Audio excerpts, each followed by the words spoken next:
നമസ്കാരം, എല്ലാവർക്കും ഹെൽത്തി ടേസ്റ്റിയിലേക്ക് വീണ്ടും സ്വാഗതം. ഇന്ന് നമുക്കൊരു മാർബിൾ കേക്ക് ഉണ്ടാക്കിയാലോ? ഇതിനെ സീബ്ര കേക്ക് എന്നും വിളിക്കും.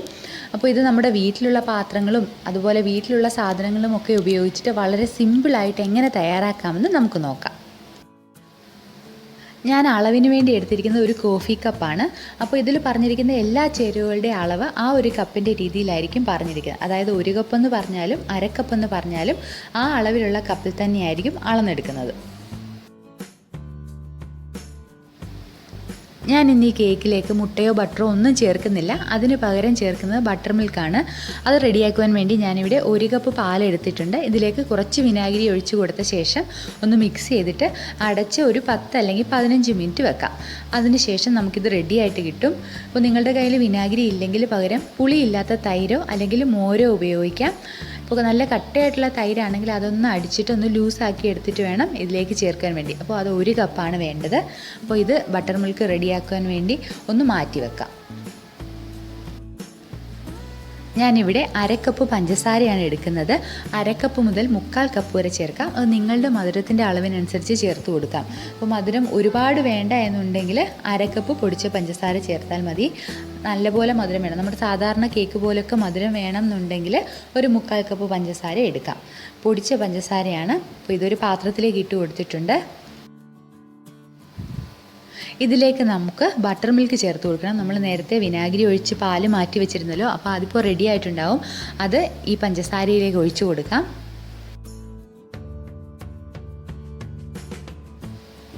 ഇനി ഇതിലേക്ക് 1/4 കപ്പ് സൺഫ്ലവർ ഓയിൽ ചേർക്കാം. വെളിച്ചെണ്ണ ചേർക്കരുത്, സൺഫ്ലവർ ഓയിൽ ചേർക്കാം. അപ്പോൾ നിങ്ങൾക്ക് വേണമെങ്കിൽ ഈ സൺഫ്ലവർ ഓയിലിന് പകരം ബട്ടർ ഉപയോഗിക്കണം എന്നാണുള്ളതെങ്കിൽ ബട്ടർ ചേർക്കാം. 1 സ്പൂൺ വാനില എസൻസ് ഇതിലേക്ക് ചേർത്ത് കൊടുക്കാം.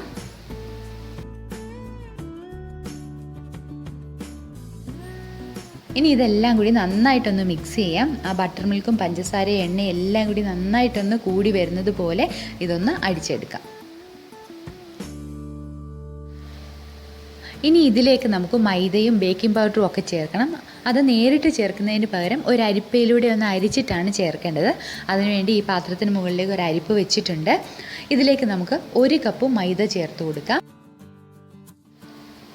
ഒരു ചെറിയ സ്പൂണിന് 1/2 സ്പൂൺ ബേക്കിംഗ് പൗഡർ ചേർത്ത് കൊടുക്കാം. ഒരൽപ്പം ബേക്കിംഗ് സോഡ, അതായത് സോഡാപ്പൊടി ചേർത്ത് കൊടുക്കാം. ഇനി ഇതൊന്ന് അരിച്ച് ഈ കൂട്ടിലേക്ക് ചേർത്ത് കൊടുക്കാം. ഇതിൽ ചേർക്കുന്ന ചേരുവകളെല്ലാം തന്നെ നമ്മുടെ റൂമിൽ സാധാരണ ടെമ്പറേച്ചറിൽ വെച്ചിരുന്ന സാധനങ്ങൾ തന്നെ ആയിരിക്കണം. അതായത് ഫ്രിഡ്ജിൽ നിന്ന് നേരിട്ടൊന്നും എടുത്തിട്ട് കേക്ക് തയ്യാറാക്കാൻ വേണ്ടി ഉപയോഗിക്കരുത്. അങ്ങനെ ചെയ്ത് കഴിഞ്ഞാൽ നമ്മുടെ കേക്ക് പെർഫെക്റ്റ് ആയിട്ട് കിട്ടത്തില്ല. ഇപ്പോൾ ചിലർ ബേക്കിംഗ് പൗഡറും ബേക്കിംഗ് സോഡയൊക്കെ ഫ്രിഡ്ജിൽ സൂക്ഷിക്കാറുണ്ട്. അപ്പോൾ അങ്ങനെയുള്ളവരാണെങ്കിൽ അതൊന്ന് വെളിയിലെടുത്ത് വെച്ചിട്ട് അതിൻ്റെ തണുപ്പൊന്ന് മാറിയതിന് ശേഷം മാത്രമേ ഇതിലേക്ക് ഉപയോഗിക്കാവൂ. അതുപോലെ വാനില എസൻസും തണുപ്പോടെ ഇതിലേക്ക് ചേർക്കരുത്. ഇനി ഇതെല്ലാം കൂടി കട്ടകളൊന്നും ഇല്ലാതെ നമുക്കൊന്ന് കലക്കിയെടുക്കണം.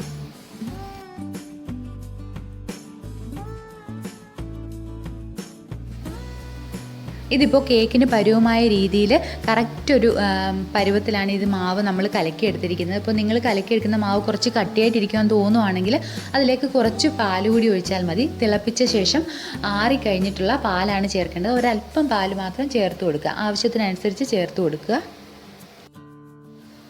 അപ്പോൾ ഇതിൻ്റെ മധുരം നിങ്ങൾക്കൊന്ന് ഇപ്പം നോക്കാം. മധുരം പോരാ എന്ന് തോന്നുവാണെങ്കിൽ കുറച്ച് പൊടിച്ച പഞ്ചസാര ഇതിലേക്ക് ചേർത്തൊന്ന് മിക്സ് ചെയ്തെടുത്താൽ മതി.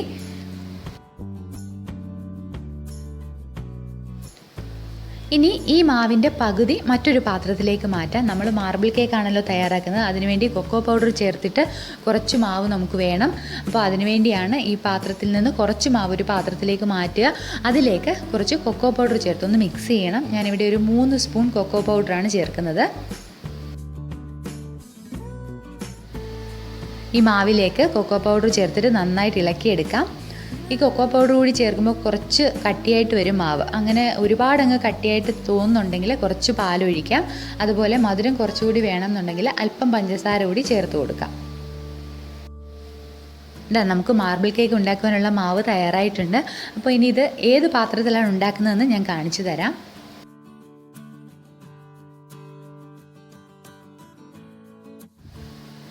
ഈ നോൺ സ്റ്റിക്ക് പാത്രത്തിലാണ് ഞാൻ ഇനി ഈ കേക്ക് ഉണ്ടാക്കുന്നത്.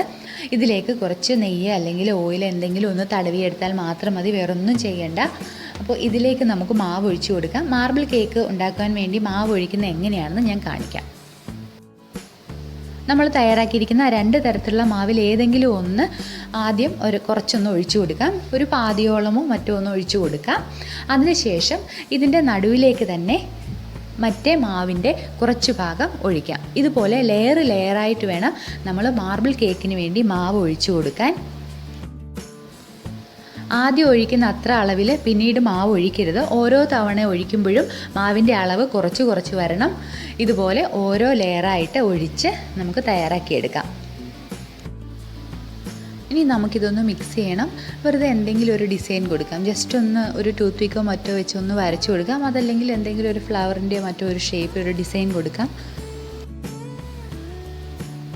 ഇതിപ്പോൾ ഇങ്ങനെ ഒരു ഡിസൈൻ കൊടുക്കണമെന്ന് നിർബന്ധമൊന്നുമില്ല.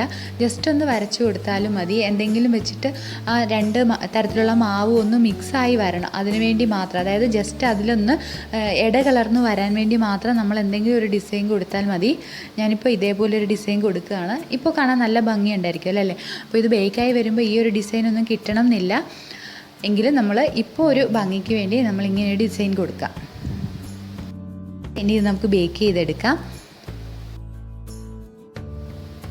ഞാനൊരു പഴയ ചപ്പാത്തിക്കല്ല് എടുത്തിട്ടുണ്ട്. അപ്പോൾ ഇതിന് മുകളിലേക്ക് വെച്ചിട്ടാണ് ഇന്ന് നമ്മൾ കേക്ക് ബേക്ക് ചെയ്തെടുക്കുന്നത്. അപ്പോൾ ഇതൊന്ന് അടുപ്പിന് മുകളിലേക്ക് വെച്ചിട്ടുണ്ട്. ഇത് നേരത്തെ ഒന്നും ചൂടാക്കി ഇടുകയൊന്നും വേണ്ട. ഇത് അടുപ്പിലേക്ക് വെച്ചതിന് ശേഷം അതിൻ്റെ മുകളിലേക്ക് നമ്മൾ ആ കേക്ക് ഒഴിച്ച പാത്രം കൂടി എടുത്ത് വെച്ചിട്ട് അടച്ചൊന്ന് നമ്മൾ കേക്ക് തയ്യാറാക്കാൻ വേണ്ടി വെച്ചാൽ മാത്രം മതി.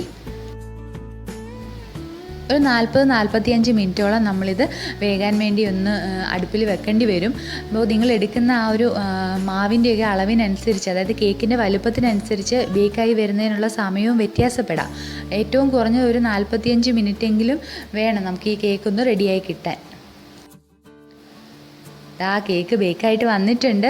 അപ്പോൾ ഇത് നമുക്ക് വെന്തോ എന്നൊന്ന് നോക്കാം. അതിനുവേണ്ടി ഇതിൻ്റെ നടുവിലേക്ക് എന്തെങ്കിലും ഒരു ടൂത്ത് പിക്കോ ഒരു ഇറുക്കിലിയോ മറ്റോ എന്തെങ്കിലും കൊണ്ടൊന്ന് കുത്തി നോക്കാം. അതൊന്ന് ഒട്ടാതെ വരികയാണെങ്കിൽ കേക്ക് തയ്യാറായി എന്നാണ് അർത്ഥം. അപ്പോൾ മാവ് നമ്മൾ കുത്തി നോക്കുന്ന ഇറുക്കിലോ അല്ലെങ്കിൽ കത്തിയിലോ എന്തിലെങ്കിലും മാവൊന്ന് പറ്റി പിടിച്ചിട്ടുണ്ടെങ്കിൽ ഇനിയും ആ കേക്ക് വേവാനുണ്ടെന്നാണ്.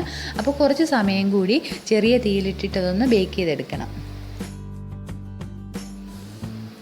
നല്ല അടിപൊളിയായിട്ട് നമുക്ക് ഈ കേക്ക് കിട്ടിയിട്ടുണ്ട്. നല്ല സോഫ്റ്റായിട്ട് വന്നിട്ടുണ്ട്. നിങ്ങൾക്ക് കണ്ടാൽ അറിയാമല്ലോ, നല്ല സോഫ്റ്റായിട്ട് വന്നിട്ടുണ്ട്. പാത്രത്തിലൊന്നും ഒട്ടിപ്പിടിച്ചിട്ടില്ല. നമ്മുടെ മാർബിൾ കേക്ക് അല്ലെങ്കിൽ സീബ്ര കേക്ക് അടിപൊളിയായിട്ട് കിട്ടിയിട്ടുണ്ട്. അപ്പോൾ നമ്മൾ ബട്ടറോ മുട്ടയോ ഒന്നും ചേർക്കാതെ വളരെ സിമ്പിളായിട്ട് തയ്യാറാക്കിയ ഒരു കേക്കാണ്. നിങ്ങൾക്ക് ആർക്ക് വേണമെങ്കിലും ഈസി ആയിട്ട് വീട്ടിൽ തന്നെ ഉണ്ടാക്കാം. ഒരു കേക്ക് ഉണ്ടാക്കുന്നതിൻ്റെ ടെൻഷനൊന്നുമില്ല, പെട്ടെന്ന് തന്നെ തയ്യാറാക്കിയെടുക്കാം. അപ്പോൾ നിങ്ങൾ തയ്യാറാക്കി നോക്കൂ. ഇത് നല്ല സോഫ്റ്റ് ആയിട്ടാണ് കിട്ടിയിരിക്കുന്നത്. ഇപ്പോൾ കണ്ടാൽ തന്നെ നല്ല ഭംഗിയാണല്ലേ? അപ്പോൾ നിങ്ങൾ ഉണ്ടാക്കി നോക്കുക. അതിനുശേഷം അഭിപ്രായങ്ങളും അറിയിക്കണം. മറ്റൊരു നല്ല വീഡിയോയുമായിട്ട് വീണ്ടും കാണുന്നത് വരെ നന്ദി, നമസ്കാരം.